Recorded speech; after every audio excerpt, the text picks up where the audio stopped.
Orang hadis nak jawab. Pergi cari ulama hadis jawab bab tu. Kita mesti jawab, orang boleh terima hujah itu tu. Lepas tu tak terdiam lah, senyap kot.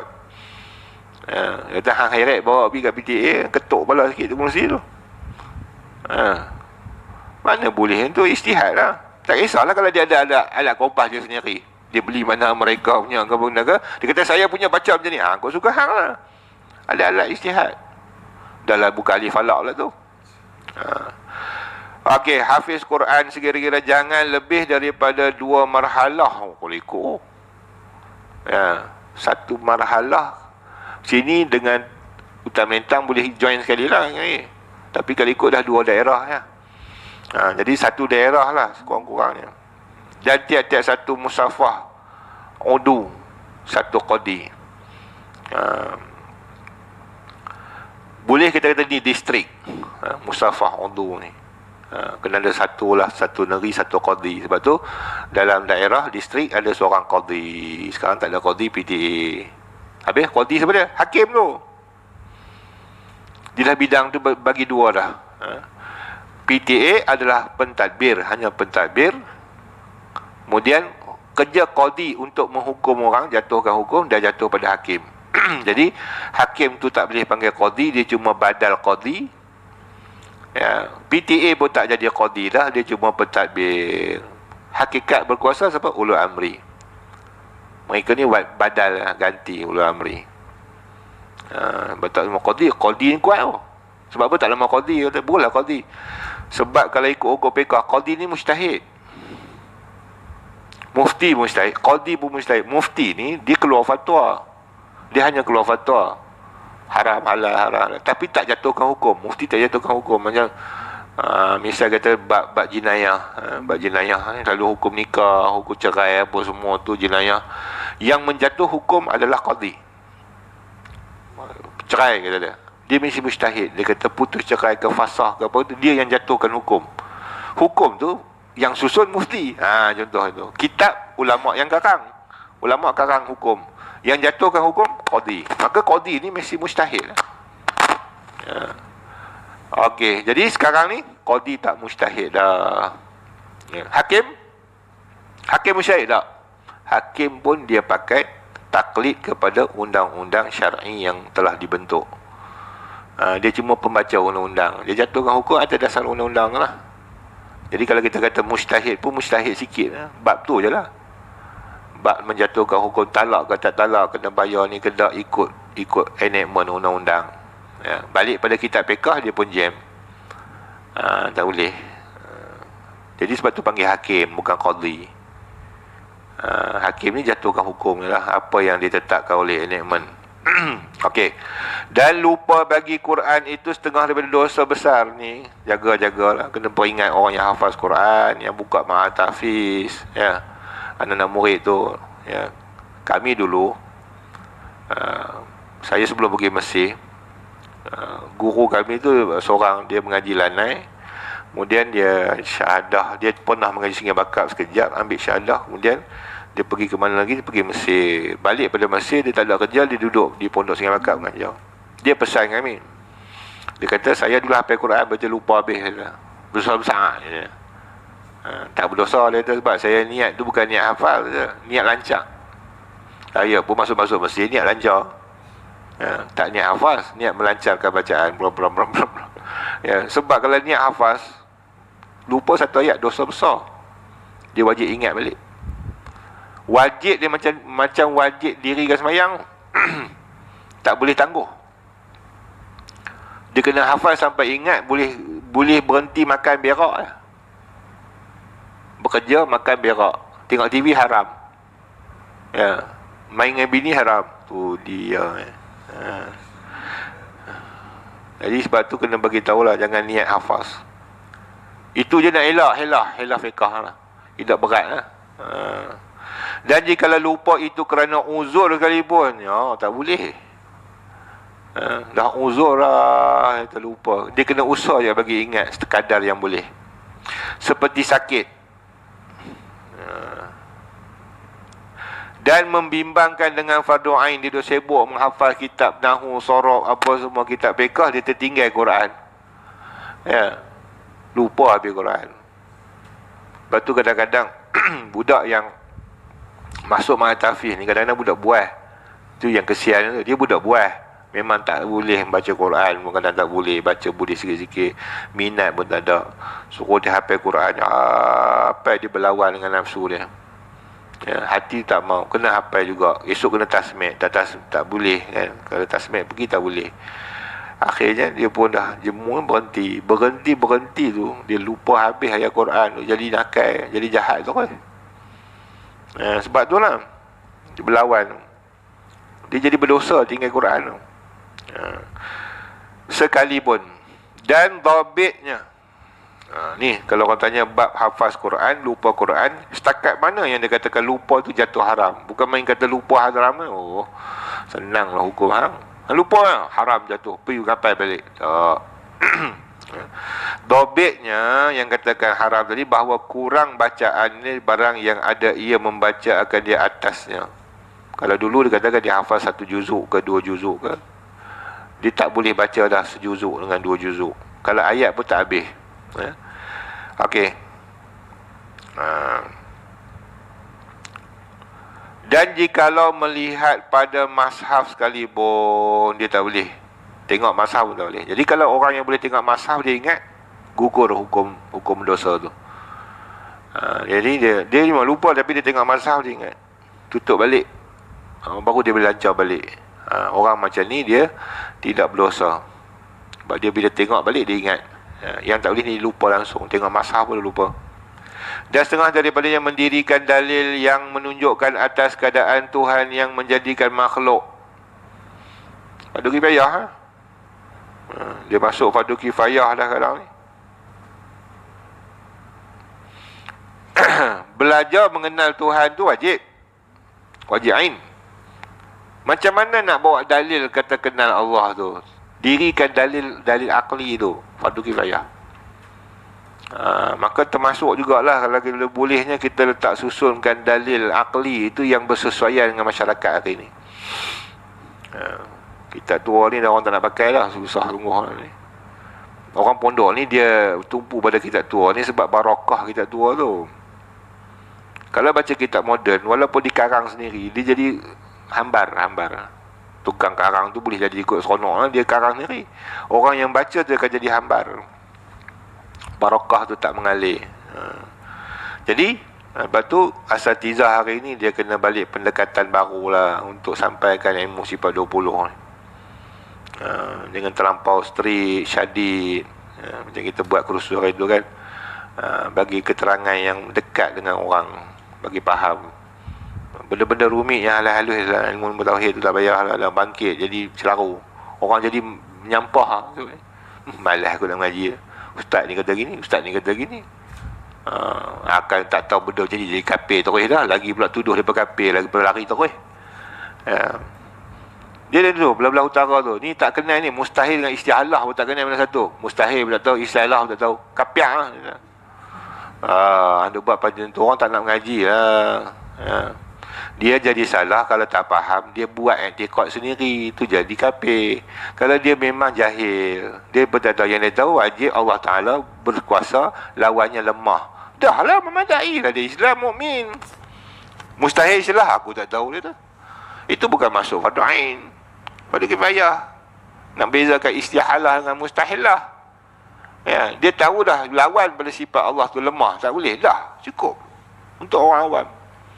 Tak kafir, tak faham, tak boleh beza antara istihalah mustahilah. Usah kata orang awam, ustaz pun tak boleh beza. Kafir habis kaedah tu tak boleh pakai lah. Fanatik tu tak boleh. Esok ni orang tak nak mengaji sebab 20 pasal tu. Kita nak bagi orang dekat, bukan nak bagi orang jauh. Tu salah buat kaedah tu. Mengaji sikit kafir. Ni tak boleh ni, tak sah iman, kafir. Orang kita ni banyak buat macam ni kafir. Dia ada sikit-sikit bau macam tu, tak mari mengaji dah. Tu yang susah. Dan barang yang wajib atasnya, yang wajib atas mendirikan dalil, macam mana nak bawa pergi dalil ke dalam paha tu, kena mengaji ilmu mantik untuk faham dalil tu. Dan yang mustahil, barang yang wajib atasnya, yang mustahil atasnya, silap. Yang wajib atas Allah, yang mustahil atas Allah, dan yang harus atasnya. Maka ada dalil tak? Ada dalil, kena bawa dalil tu. Hukumnya fardu kifayah, orang yang membina dalil mengatakan wajib, Allah bersifat wajib, dan mustahil lawannya, dan juga harusnya, semua tu kena dalil. Maka dirikan dalil tu fardu kifayah. Itu yang jadi lagi besar, kitab lagi besar dalam bab dalil tu. Dan mensabitkan dikembalikan Tuhan pada hari kiamat dan umpamanya, kena bawa dalil. Mensabitkan kita ni boleh bangkit di hari kiamat esok, supaya jadi orang tak boleh faham dan boleh mengerti. Okey. Dan setengah daripadanya menyuruh dengan ma'ruf.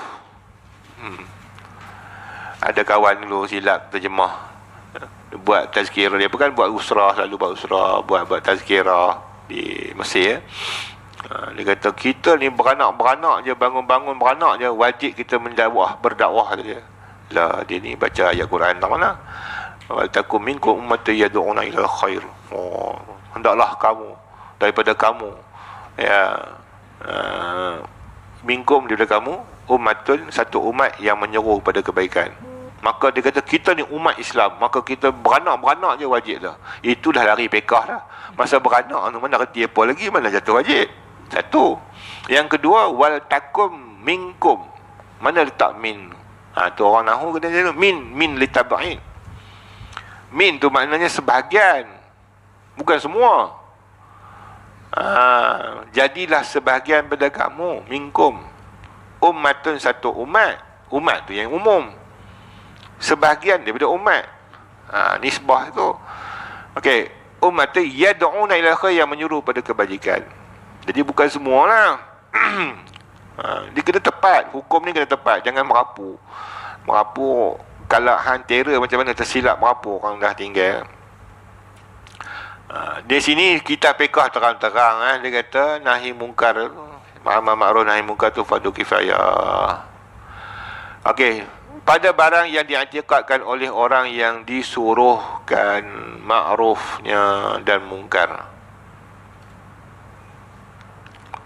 Sejam lah, boleh ke? Laju nak baca laju ni. Maka tiada disyaratkan orang yang menyuruh itu adil. Dalam bab ilmu tadi tu, dia mesti orang adil. Ya, fatwa mesti jangan orang fasik, tak boleh fatwa sebab dia ke bohong. Tapi kalau dalam suruh orang buat baik, itu tak kira, orang fasik pun kena buat. Boleh. Jadi segi dakwah dan menuntut ilmu dia berbeza. Berdakwah, menyeru orang kebaikan, itu semua orang boleh buat. Mencegah pun jangan buat, kata dia. Itu pun masuk pada siapa pun boleh buat, orang fasik pun boleh. Tetapi menyampaikan ilmu, itu tak boleh. Dia mesti orang yang khusus, orang berilmu lah. Tetapi kata Imam Haramain, dan wajib atas orang yang mengerjakan minum itu, ya, meminum itu, ia engkar atas orang yang duduk di tempatnya. Minum arak. Dia pergi kedai arak, minum arak situ. Tiba-tiba ada kawan seorang duduk depan dia nak minum juga. Wajib ketika itu dihalau, jangan minum, pergi balik. Tu nahi mungkar. Ya. Hang pun minum. Yalah aku minum, aku kena halang minum. Nak ma'ruf nahi mungkar. Nahi mungkar atas diri wajib, nahi mungkar atas orang wajib. Jadi kalau dia sendiri minum, dosa dia lah. Kawan dia minum tumpang depan tu, dia buat redha, berdosa sekali lagi, 2 kali. Jadi berat, buat 2 dosa, buang 1 dosa dulu. Ya, halau dia keluar. Jangan minum. Bila dia halau, kau tu duduk juga. Hukumnya taklah tanggung dosa kawan tu dah. Dosa dia seorang lah. Betul pekah. Mengarut Ustaz ni. Kitab cakap ni. Jadi orang yang, sebab tu alim ulama, kalau dia buat salah kali pun, kita ingatkan dia mengajar selama ni untuk amar ma'ruf nahi mungkar. Dia sendiri buat mungkar, tu dia tanggung dosa dia sendiri. Yang ni dia tak nak orang buat dosa tu, sebab itu perintah supaya jangan redha orang lain buat kejahatan mungkar. Dan kata Imam Ghazali, dan wajib atas orang yang mengeras akan perempuan atas zina, menyuruh akan dia menutup mukanya daripadanya. Nampak tak? Dia banyak dosa. Orang rogol perempuan ke, mengorat ke, perkosa ke. Dosa perkosa satu, dosa tengok tubuh badan dia satu. Jadi dalam dia duk rogol tu, dia wajib suruh tutup juga seluruh tubuh badan perempuan tu. Ya. Kalau tidak, dia sangkut banyak dosa situ. Tapi orang tahu kata dosa zina, ya tak. Dosa dia biar perempuan tu telanjang, dia yang buka sendiri. Semua sangkut tu akhirat esok tu. Ingat kecil ke dosa zina ni? Atau fiqah Imam Ghazali lagi lah. Sebab dia masuk tu nahi mungkar umum. Dia tengah minum arak pun dia tengok kawan minum, jangan minum. Dia seorang minum. Jadi jangan heran lah kalau ada orang dia makan rasuah, dilarang orang makan rasuah, dia kira betul ikut syarak lah. Orang lain tak gibat, dia sendiri tak apa. Dan setengah daripadanya menghidupkan Kaabah. Tu masuk fardu kifayah balik pada tadi fardu kifayah. Bina Kaabah, bangun Kaabah, itu fardu kifayah. Pada tiap-tiap tangan, ya, dengan haji dan umrah. Okey. Maksud kata menghidupkan Kaabah tu jangan biar dia kosong. Ya. Dia baca fardu kifayah, mesti ada seorang. Jadi misalnya setahun tu tak ada seorang pun buat haji umrah, berdosa lah. Dia mesti ada seorang. Hatta kata ulama fiqah, bukan kata yang mendirikan tu orang Mekah je atau orang keliling je. Setiap daerah kampung mesti ada seorang pergi Mekah buat haji. Tidak berdosa satu kampung. Dia mendirikan, menghidup. Orang tu mesti, setiap orang mukmin menghidupkan Kaabah tu dengan buat haji dan umrah, tawaf di sana. Jadi di sini Syekh Qadawi sendiri, dulu saya dengar fatwa orang tu saya lah, dia kata daripada hampa pergi haji 3-4 kali, dia kata bangunkan satu kampung tu satu orang yang, kalau tak ada siapa yang nak pergi haji, bagi duit kat dia suruh pergi haji untuk lepaskan fardu kifayah. Dia kata daripada pergi dah 3-4 kali dah, berapa dia kata, sebab membangunkan tu, ya. Samalah dengan Syekh Qadawi. Tapi itu masih ijtihad ulama mutakhirin lah. Dan setengah daripadanya menolakkan kesakitan orang muslimin, seperti memberi pakai akan orang yang bertelanjang. Tu tanggungjawab siapa? Fardu kifayah atas kita lah. Kita bagi sedekah tu, kita kata sunat tak? Kadang-kadangnya jatuh fardu kifayah, macam zaman Covid ni kan. Siapa yang membangunkan fardu kifayah, yang dia tengok orang fakir sekeliling dia tak ada baju, tak apa, dia yang pergi cari bagi, tu masuk fardu kifayah. Ya. Asalnya tanggungan siapa? Kerajaan. Fuqara ni tanggungan kerajaan. Tapi oleh kerana kerajaan ni dia tengok daripada jauh, maka tanggungjawab yang dekat adalah jiran dulu. Sebab dia tengok hari-hari. Betul. Dia mula-mula tanggungjawab kaum kerabat dia yang wajib atas nafkah dia. Dia tak ada orang yang wajib atas nafkah atas dia. Adik-beradik dia, saudara dia yang rapat dengan dia, yang duduk sejiran dengan dia. Bukan yang duduk jauh dia kira tak. Jatuh jiran lah orang yang utama tengok. Lepas tu barulah jiran yang bukan saudara, dia di tahap dia tu. Kemudian tak ada jiran ni, saudara pula yang duduk jauh, bukan jiran dia, jatuh tanggungjawab orang tu pula. Maka kita yang duduk jiran ni jatuh fardu kifayah atas kita lah. Susah payah dia tu. Ya. Dan memberi pakai, telanjang tu bukan telanjang bulat, tak ada baju lah, orang tak cukup baju. Dan memberi makan orang yang lapar jika tiada zakat atau baitul mal. Kalau ada zakat dan baitul mal, maka jatuh wajib atas zakat mal. Kita tak jatuh fardu kifayah lah. Jatuh fardu kifayahnya bila tidak ada zakat dan baitul mal.